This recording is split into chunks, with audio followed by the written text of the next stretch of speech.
Assalamualaikum warahmatullahi wabarakatuh. Berjumpa lagi dengan saya di channel Beternak Ayam Broiler. Apa kabar para viewer dan subscriber? Semoga Anda diberkati kesehatan dan rezeki yang banyak dan tidak putus dari Yang Maha Kuasa, yaitu Allah Subhanahu wa taala. Sebelum saya lanjut kepada tema hari ini, kita akan wawancara salah satu peternak kita ya, Bapak Sulhan. Ini dia orangnya. Jangan lupa di like, share, dan subscribe channel saya agar Anda mendapatkan update setiap hari video tentang peternakan ayam broiler dengan pola kemitraan. Sesekali kita akan ulas tentang peternakan mandiri. Selamat siang Bapak Sulhan. Selamat siang. Nah, ini Pak, ada salah seorang viewer saya berkomentar bertanya, Pak, biasanya kemitraan itu awal-awalnya saja bibitnya yang bagus. Makin lama bibitnya akan jelek. Apa betul begitu, Pak? Ya, memang benar untuk kemitraan. Keras sedikit, Pak, suaranya. Untuk kemitraan memang benar. Awalnya memang jelek, bagus. Itu sudah umum. Tidak kita mencontohkan satu PT, tapi pada umumnya dan mayoritas itu keseluruhan. Biasanya kontrak sama PT itu kita kebanyakan pada umumnya make baki atau make keranjang plastik. Nah, awal perdana biasanya dikasih box. Nah, itu. Dan seterusnya dikasih baki atau keranjang plastik itu. Gini Pak Sulhan, kok bisa disebut yang box lebih bagus daripada yang plastik? Apa alasannya menyebabkan yang box lebih bagus? Karena gini, kalau box plastik itu atau keranjang plastik itu suatu kontrak atau kemitraan dari PT ke PT induk atau PT-nya DOC-nya punya induk perindukan ayam dari PT plasma itu. Nah, bedanya gini, kalau untuk kardus, khususnya kardus atau karton, itu dijual di pasaran bebas. Nah, pada hukum dagang, logikanya nggak mungkin kita jual di pasaran bebas bersaingan dagang, kita ngasih jelek, pasti ngasihnya bagus. Nah, itu saya amati. Tetapi kalau untuk kedua kalinya kita diisi oleh PT. Bukan pasti. Pak, maksudnya yang box kenapa yang ini, yang plastik itu kenapa jelek? Ya gini, kalau box plastik itu bukannya jelek, tapi mutunya agak kurang karena dia sudah pasti ada orang yang mengambil. Itu tadi kontrak kemitraan. Sudah disortir, Pak ya? Iya benar, salah satunya gitu. Nah, tapi kalau untuknya pakai kardus itu, dia belum ada kontrak sama orang, jadi bisa jadi dijual bebas. Nah, untuk menjaga mutu di pasaran, dia pasti mengutamakan mutu ayam bagus. Gitu. Nah, solusi dari Bapak Sulhan ketika mendapatkan bibit yang kurang bermutu, bagaimana cara perawatannya agar tidak merugi? Ya, itu sebenarnya nggak ada jalan solusi atau keluarnya. Paling alternatifnya kalau pribadi saya ya kita terima dan saya optimalkan cara pemeliharaan. Misalkan ayamnya kecil itu ekstra dari pemanas, sering dipantau.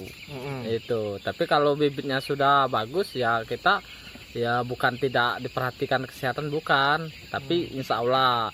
Tapi tidak menutup kemungkinan memang dari kemitraan juga naik turun bibit. Parang sering kita dapat jelek, dapat bagus, itu tidak menutup kemungkinan dia awal bagus seterusnya jelek, tidak. Ada juga bahkan PT atau kemitraannya dia pakai box sama sekali, ada itu dia pakai box tapi dia beli bebas. Nah, pakan juga beli bebas, tapi apanya kita dapat memang bagus, hasil ayamnya bagus, pakannya bagus, tapi pendapatan kita kurang. Nah, mengapa dibilang kurang? Karena nilai jual atau nilai beli kita sama itu mahal. Itu bedanya tuh. Jadi selanjutnya Pak Sulhan, yang ingin ditanyakan oleh saya ini, ada salah satu viewer saya bertanya, Pak, kalau seandainya kita dapat bibit jelek terus, bisa nggak klaim sama PT? Misalnya bobot ayamnya kecil atau ayamnya kecil-kecil lah, bisa nggak kita klaim ke PT kemitraan? Itu menurut pengalaman saya lakoni dan saya lalui, tidak ada klaim, itu sulit. Karena mereka pasti menyalahkan peternak. kurang gini, kurang itu, kurang pemanas, kurang udara, banyak.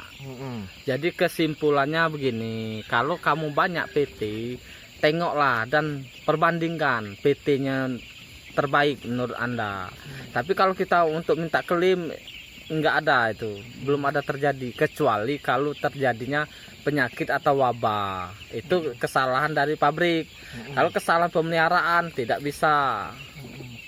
Nah, selanjutnya ada saya satu lagi pertanyaan, banyak pertanyaan di email yang ingat saja saya tanyakan. Ada sistemnya kayak gini Pak, apa bisa juga disebut dengan kemitraan, misalnya pakan itu ngutang dulu, bibit ngutang dulu, tapi kita menjualnya sendiri sistemnya. Bagaimana menurut Bapak dengan usaha peternakan ayam broiler yang seperti itu? Ya kalau kayak gitu aku belum pernah mengalaminya dan dengar juga baru ini. Nah memang ada kabar-kabar anginnya, dulu pernah, itu bukannya PT, sifatnya mandiri, karena orang ada dana dan kita ada lahan tempat, ya terjadinya kontrak kerja tapi nggak jalan. Mengapa nggak jalan? Karena orangnya punya modal itu biasanya pemilik modal itu biasanya pengusaha ayam atau dia pedagang ayam, broker, Pak, ya? Broker. Nah di sini nggak enaknya, waktu dia ayam mahal atau dia butuh ayam kita lagi umur 23, 22 itu lagi bagus-bagusnya, dia mau minta dipanen. Itu kita nggak bisa nahan karena dia selaku pemodal, pemilik modal. Tapi kalau kita mengikat perjanjian di atas 30 hari boleh. Itu juga harus terjadinya perjanjian harus tepat. 30 hari itu gimana maksudnya, itu dipanen atau gimana. Tapi kalau kita kemitraan, semi kemitraan itu namanya, itu jangan. Jangan lah Pak ya. Iya, jangan dilakukan itu. Nanti terjadinya kacau, rincu. Nah selanjutnya Pak, kalau menurut Pak Sulhan tentang peternakan ayam broiler dengan pola kemitraan ini, selama menjalaninya beberapa tahun, apa kendala terbesar yang pernah dihadapi? Ya sebenarnya kendalanya tuh ya, kalau untuk kemitraan bagi saya kendalanya tuh ya mungkin peternak lain sudah tahu.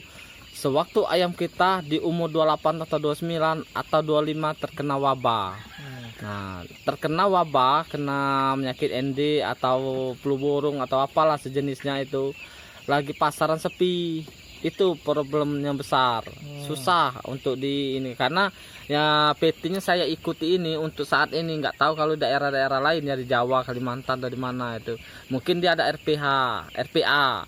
Kalau di Sumatera Selatan ini belum ada RPA-nya. RPH rumah pemotongan hewan Pak ya? Ya rumah potong ayam. Nah, itu. Ya dengan adanya RPA itu enak, kita bisa terbantu. Apalagi kalau PT-nya sudah ada itu. Waktu ayam sakit, dia pasti dipanen. Nah dipotong di tempat. Tapi kalau nggak ada RPA, nunggu hasil, nunggu nasib. Nah itu. Nah selanjutnya Pak, ada peternak mandiri yang minta saran kepada Pak Sulhan. Pak, mana yang banyak untungnya, jualan ayam sekiloan atau ayam kecil atau ayam ini, ayam besar?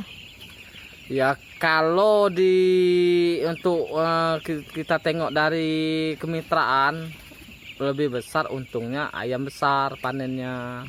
Nah tapi kalau untuk di mandiri, karena saya belum pernah terjun ke mandiri, jadi saya belum bisa jawab pasti. Tapi kalau memang Bapak tuh di mandiri, ya kita korek-korek aja kertas kosong, berapa pakan, berapa bibit, berapa penjualan, mungkin sudah tahu.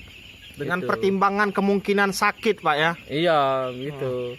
Terus bagi peternak mandiri ya, kalau saya ya hati-hatilah.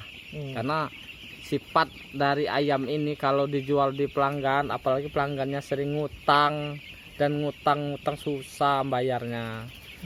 Itu ini jadi masalah dari mandiri ini. Sebenarnya kalau masalah modal ya kita nggak tahu, modal orangnya banyak. Ya kita tidak menutup kemungkinan seseorang itu kaya atau miskin. Kalau pribadi saya bukan masalah modal, kalau saya pribadi untuk mandiri itu, tapi penjualan, pemasaran yang jadi permasalahan Pak ya. Nah tips Bapak Sulhan, kalau seandainya punya modal yang besar, sebaiknya pilih mandiri atau kemitraan? Aku kalau punya modal besar, aku enakan kemitraan. Kenapa begitu, Pak? Karena kita nggak pusing penjualan. Oh. Nah itu. Tapi kalau kita mandiri, walaupun modal besar, kita repot. Nah, repot gini, mau beli pakan, mau beli bibit, mau beli apa-apa itu PK-nya. Terus sudah besar, mau dijual lagi. Dijual juga, kita belum tahu orang itu suka nipu apa enggak. Nah itu, pembayaran susah apa enggak itu. Tapi kalau mandiri kita duduk santai. Terbalik, Pak. Nah ini kemitraan. Kemitraan. Kalau kemitraan kita duduk santai. Santainya gini maksudnya, kita nggak ikut andil pemasaran. Nah, itu aja kalau aku itu pribadi. Tapi kalau seandainya kita sudah punya base konsumen, kita sudah tahu kemana melempar ayam, ada baiknya nggak kita berternak mandiri? Boleh itu mandiri. Tapi ya namanya bisnis dan usaha, tidak mungkin grafik perdagangan tuh naik terus. Nah, untuk saat ini untuk PT untung bulan ini di minggu ini karena ayam melonjak tajam mahal. Ya tentunya untuk mandiri juga dong, Pak. Untung kan melonjak tajam harganya. Iya, tapi nanti waktu ayam dan sudah banyak di peredaran pasar anjlok. Kamu bayangkan 1 kilo bisa nyampe 11.000, 10.000 per kilo. Nah itu gimana itu menanggulanginya kalau enggak gulung tikar? Iya. Jadi itulah wawancara singkat kita dengan Bapak Sulan, peternak dengan 70.000 ekor ayam broiler dengan sistem kandang open house atau kandang panggung. Mudah-mudahan bermanfaat bagi Anda. Penyampaian kami sedikit berantakan karena kami ini adalah peternak, bukan seorang reporter yang sudah terlatih. Semoga Anda bisa mengambil manfaat dari video saya. Apabila Anda merasa video saya bermanfaat, silakan di subscribe dan di komen. Jangan lupa di share ya. Saya akan update video-video saya selanjutnya. Assalamualaikum warahmatullahi wabarakatuh.